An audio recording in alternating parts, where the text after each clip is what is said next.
Carla Baltus, bonjour. Bonjour, bonjour à tout Mayotte. Merci d'avoir accepté notre invitation. On va parler économie, on va parler des craintes du monde économique face à l'augmentation des prix. On le voit, la métropole en parle beaucoup. Nous, ici à Mayotte, on ne le perçoit pas encore, à part le prix de l'essence à la pompe. Si les prix des hydrocarbures augmentent, quelles vont être les conséquences pour nous, Mahorais, de manière très concrète ? Très concrètement, ça va faire une espèce d'avalanche des prix, puisque ça va se répercuter sur toutes les chaînes de production qu'il y a au niveau mondial.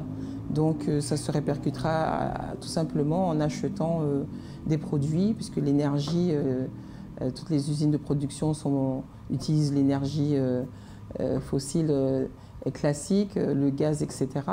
Donc les bateaux, le fret qui est déjà explose aujourd'hui. Oui, à cause du Covid.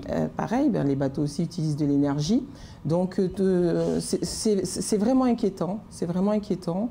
Comme je l'avais dit, on avait cette espèce d'euphorie où on pensait qu'on pourrait rebondir. Et là, on a l'impression qu'on est peut-être monté un petit peu, mais on va vite redescendre et ça va faire très mal. On en a très peur. Alors, il y a une réalité aussi économique à Mayotte. Le monde économique est tiré par les marchés publics. Un marché public, ça peut être 3, 4 mois, mais ça peut être aussi 1 an, 2 ans, en fonction de la complexité de ce qu'il y a à réaliser. Les prix sont aussi encadrés dans le cadre des marchés publics. Donc, si l'essence ou le gazole augmente, si le prix des matières premières augmente par l'entre-gens, effectivement, comme vous l'avez dit. Les pneumatiques, etc., tout ça, oui. Voilà. Quelle va être la possibilité pour les entreprises qui bénéficient de ces marchés publics de pouvoir réimpacter l'augmentation des prix sur le prix du marché? Est-ce que c'est possible déjà? C'est pas rassurant parce qu'on le voit même dans le BTP par exemple, où depuis 2011, la FNBTP et les syndicats patronaux se battent pour qu'on puisse tout simplement respecter l'indice des prix dans les marchés publics. Dans les marchés publics. C'est toujours pas d'actualité. En tout cas, c'est quelque chose qu'on demande sans cesse. Ça fait déjà 11 ans aujourd'hui. Donc, si on avait justement ce type d'indice, on pourrait automatiquement se conformer à la réalité des coûts de production. Donc, ça veut dire que derrière, moi, j'ai des adhérents, très clairement, qui m'ont appelé, qui m'appellent régulièrement depuis cette crise-là qu'on vit. C'est vrai qu'on ne la ressent pas physiquement encore, mais qui sont très inquiets pour tous les marchés qui sont en train de délivrer actuellement, parce qu'effectivement, ils vont se retrouver avec des coûts d'achat de matériaux et ils vont peut-être travailler à perte. Travailler à perte. Et qui, Carla, peut prendre cette décision à Mayotte de transformer ça? Qui a la main pour décider? C'est l'État, clairement. De toute façon, on fait régulièrement des réunions. Pas plus tard que vendredi dernier, on était en comité départemental de sortie de crise, où il y a la préfecture, le SGAR, la DRFIP, etc., tout le monde qui siège un peu, et les syndicats patronaux. Et ils sont totalement conscients. Ils sont totalement conscients maintenant. Qui peut convaincre le gouvernement? Qui peut convaincre qui de droit? Ça reste une bataille pour aujourd'hui qu'on n'a pas encore gagnée, notamment dans ce secteur-là. Je peux prendre aussi en exemple mon secteur d'activité, qui est le transport de personnes. Aujourd'hui, on transporte les élèves, on a répondu à un marché, mais le prix du gasoil à la pompe, on ne peut pas le répercuter sur la facture à la fin du mois. Et on voit bien que ça n'arrête pas de grimper et d'exploser. Et que vous dit le conseil départemental justement par rapport à ça? Parce que dans le secteur du transport, ce n'est pas le seul problème pour les entreprises qui travaillent sur le marché, le nouveau marché du conseil départemental, parce que je rappelle à nos auditeurs et à nos téléspectateurs que dans le marché, il est prévu de remplacer les autocars pour augmenter leur capacité de 22 à 30. Enfin, il y a tout un tas de changements qui étaient prévus. Oui, c'était prévu, oui. Voilà, sauf que le Covid est passé par là et que les entreprises n'ont peut-être pas eu les moyens de le faire et qu'aujourd'hui, on va être en grande difficulté avec ce marché. Que dit le conseil départemental, que vous n'avez pas manqué, vous et les autres transporteurs, d'alerter? Qu'est-ce qu'ils vous disent? Nous, on les sollicite régulièrement. Je pense qu'ils ne sont pas assez à notre écoute. Je n'ai pas encore pu échanger avec le vice-président en charge du transport, malheureusement. Donc j'espère qu'il pourra me recevoir rapidement. J'ai échangé par contre avec le premier vice-président, Salim Mdéré, qui on voit bien, on sent bien, hein, qui comprend notre situation et notre détresse quelque part. Ah oui. Et je pense et j'espère, en tout cas il s'est engagé à en faire part aux collègues, à ses collègues, aux conseillers départementaux, aux présidents, etc., qu'il faut qu'ils prennent conscience aujourd'hui que cette profession est en danger absolu. Donc comme je l'ai dit, aujourd'hui c'est plus de 40 transporteurs qui sont menacés pour la prochaine rentrée parce qu'ils ne sont pas en capacité effectivement de passer de petite capacité à une capacité minima, hein, c'est minima, le cahier des charges il dit bien 30 places minimum. Et il faut savoir qu'un véhicule de 22 places c'était 90 000 €. Ils n'ont pas fini forcément de payer le crédit du bus à la date où on parle et on leur demande de tout de suite le changer, sachant que c'est un bus qui va rester dormir à la maison s'ils ne trouvent pas une activité annexe autre que le scolaire, pour ensuite s'engager sur un nouveau crédit. Donc c'est pour ça que les banques aussi, c'est difficile de convaincre les banques aujourd'hui, pas que dans le secteur du transport, c'est difficile de convaincre les banques et donc aussi ils vont se trouver beaucoup confrontés au non-renouvellement de leur licence puisque c'est lié au bilan comptable, à la capacité financière, aux capitaux propres qui aujourd'hui ne sont pas pour beaucoup acquis au vu des pertes financières que nous avons subies. Je l'ai dit dans l'article, depuis 2018, on avait commencé à signer un protocole transactionnel avec le conseil départemental. Ce matin. Le conseil départemental, protocole transactionnel qui a échoué. On n'a jamais été indemnisé depuis 2018. Pareil, 2021, le confinement, alors qu'on y a droit, et je le dis et je le répète, on ne nous a pas payé les 5 semaines de confinement alors que Mayotte était le seul département confiné.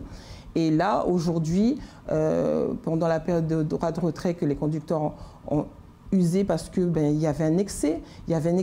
Imaginez-nous dans notre groupement Narendra Mbeli, que je représente aussi quelque part, on avait, je crois, courant février, dénombré sur 140 services à peu près, 140 bus à peu près, 89 caillassages depuis la rentrée de août. C'est pas possible. Et il faut savoir que quand on est caillassé, l'immobilisation n'est pas prise en charge par personne. Donc tous ces cumuls de perte de chiffre d'affaires aujourd'hui mettent à mal. Le Covid aussi a eu son effet, puisque quand on avait plus le droit par exemple de faire les manzarakas, les déplacements sportifs et tout, ce sont des petites activités annexes qui permettent aussi d'aider un peu la profession. Donc, tout ça a fait que effectivement aujourd'hui, moi je dis comme ça, parce qu'on a regardé nous dans notre groupement, on sait aussi à côté dans les autres groupements, il y a autant de difficultés. C'est pas moins de 40 transporteurs aujourd'hui qui ne pourront pas assurer la totalité de leur service pour certains, ou qui vont perdre la moitié de leur activité. Donc aujourd'hui, nous on donne l'alerte. Après, on peut aussi donner des solutions hein, si on nous écoute. Si on nous écoute, on peut aussi donner des solutions, c'est-à-dire effectivement que dans le marché c'est écrit, mais peut-être que si on se donne tous une année pour donner le temps de se préparer pour ces petits, parce que moi je dis aujourd'hui, la question qu'on doit tous se poser, c'est est-ce qu'on le vit comme une chance d'avoir des petites entreprises locales qui sont sur le marché même si elles n'ont que 2-3 bus, ou est-ce qu'on se dit non, on va faire la sélection naturelle et que derrière, ça sera toujours les plus gros ou ceux qui viennent de je ne sais où qui vont répondre et tout rafler. C'est la question qu'on doit se poser. Et n'oublions pas qu'à Mayotte, un salarié nourrit 10 personnes. Oui. Et qui dit un bus, dit un patron, un salarié, c'est 20 personnes quelque part qui en vivent. Donc il ne faut pas négliger cette activité. Il faut que les élus aussi nous entendent. Il y a eu des marchés qui ont été faits pour aider la profession, mais si on ne tient pas compte de la réalité aujourd'hui, ça veut dire qu'on aura peut-être fait un geste de vouloir aider et qui ne servira à rien, ou en tout cas à 2-3 personnes. Alors, Carla Balthus, il y a aussi la question des PGE, des prêts garantis par l'État, dont les premiers remboursements vont commencer là, dans les prochains mois. Comment le monde économique se prépare à ces remboursements ?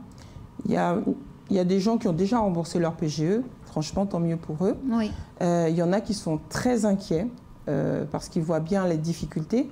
On n'a plus les avantages qu'on avait comme les exonérations de charges sociales. Donc ça veut dire qu'on revient au rythme d'avant, où il faudra cumuler un nouveau remboursement de prêt sur 4 ans, c'est quand même, il y en a qui ont été au taquet, qui ont pris les 25%. Oui. Sur 4 ans, c'est énorme. Alors aujourd'hui, il y a un dispositif qui existe et qui permet de rembourser non plus sur 6 ans, mais sur 10 ans. Mais moi, j'attire l'attention de tout le monde qu'il ne faut pas... faut vraiment, c'est quand on est déjà pris à la gorge, quand on est sur le point de fermer l'entreprise, qu'il faut utiliser cette dérogation-là de 10 ans. Et ça veut dire que derrière, vous envoyez un signal fort aux banques que vous êtes en incapacité de payer, que vous êtes en difficulté de payer, et derrière, ça peut vous priver d'accompagnement bancaire pour l'avenir. Donc il faut faire attention à ce dispositif, il est là, il existe, mais il est vraiment fait pour les entreprises qui ne pourront vraiment difficilement, voire pas rembourser. Donc aujourd'hui, c'est une inquiétude, c'est une crainte qu'on avait annoncée depuis longtemps. Moi-même, j'ai essayé partout où j'ai pu, même au niveau national, relayer ce message-là. Au niveau de la FEDOM aussi, Fédération des entreprises d'outre-mer, et au niveau aussi du MEDEF, au niveau national.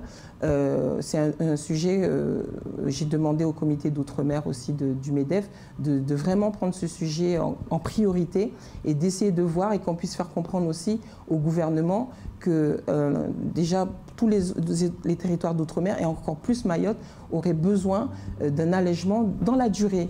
Nous, on ne veut pas se soustraire au remboursement, mais on demande à ce qu'il y ait le temps de rembourser pour avoir des mensualités plus digestes, parce qu'on le voit bien qu'on va cumuler les crises, oui. Celle du Covid, celle de l'Ukraine, oui.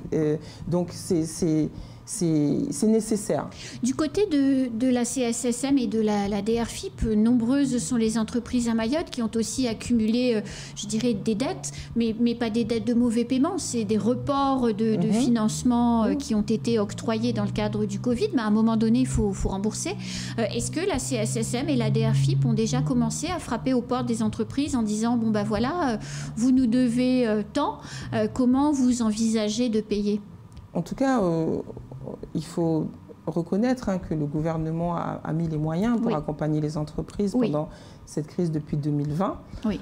Aujourd'hui, on est arrivé à pratiquement la fin de ces aides, de ces accompagnements. Il faudra réfléchir peut-être avec la nouvelle crise à d'autres accompagnements. Donc la CSSM aussi, telle que la DRFIP, effectivement, ont été invitées à accompagner les entreprises via des échéanciers. Maintenant, oui, effectivement, il faut payer. Et comme il y a une obligation de quelque part acter les dettes qui sont là, donc on reçoit des courriers d'huissier pour certains. C'est le processus, c'est la procédure normale. Mais c'est vrai qu'on le vit difficilement. Il y a beaucoup d'entreprises qui ont du mal. En tout cas, je pense qu'on n'a pas le choix maintenant qu'on s'est engagé. Il faut rembourser et payer. Donc, encore une fois, il faudra de l'activité. Et lors du comité de sortie de crise, moi j'étais assez surprise parce que le monde du BTP aussi a pu s'exprimer via la FMBTP, l'UDP, la CAPEB, etc. Et en gros, ils nous font savoir que effectivement, il y a eu des marchés, on a notifié, c'est bien, on a tous cru, et quand on dit que quand le bâtiment va, tout va, oui, c'est vrai. On a tous cru à ça, mais ils nous disent aujourd'hui que beaucoup de chantiers sont arrêtés pour faute de paiement, retard de paiement. Donc on ne peut pas commencer la deuxième tranche si on n'a pas été payé de la première. Et on ne peut pas servir de banque comme ça indéfiniment aux collectivités. Et que dit le préfet quand vous soulignez les retards de paiement des collectivités? Encore une fois, l'État a la connaissance de ces difficultés. Il y a encore beaucoup de collectivités qui n'ont pas payé leurs factures. Je vais encore remettre peut-être une couche sur le syndicat des eaux, qui nous doit encore des millions aux entreprises.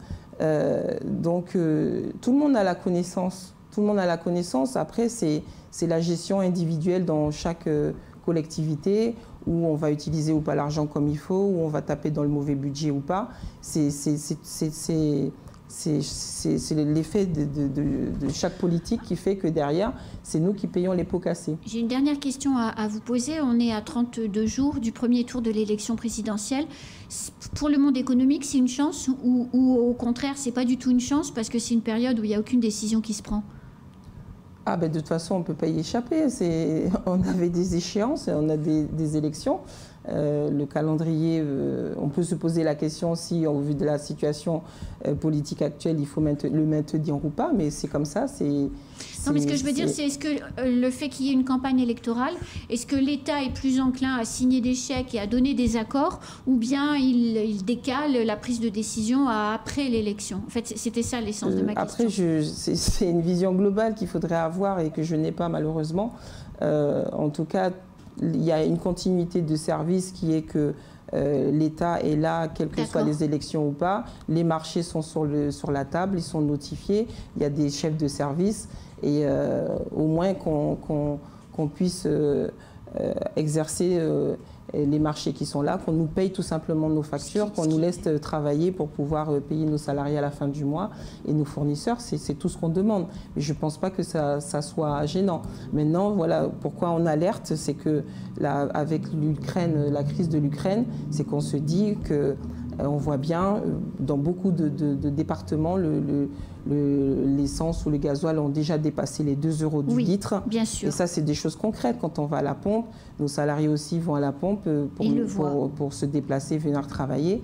Et on ne peut pas répercuter ça dans les salaires. On va pas pouvoir. Il y a eu la prime d'inflation de 100 €, mais elle est déjà consommée. Bien sûr. Et elle ne suffira pas à subsister à tous ces hausses exponentielles qui nous attendent de part et d'autre. Carla Balthus, merci beaucoup. Merci à vous. On se dit à très vite. À très bientôt. Avec de meilleures nouvelles, j'espère. On espère tous. C'est la fin de ce temps de parole. Tout de suite, la suite de nos programmes.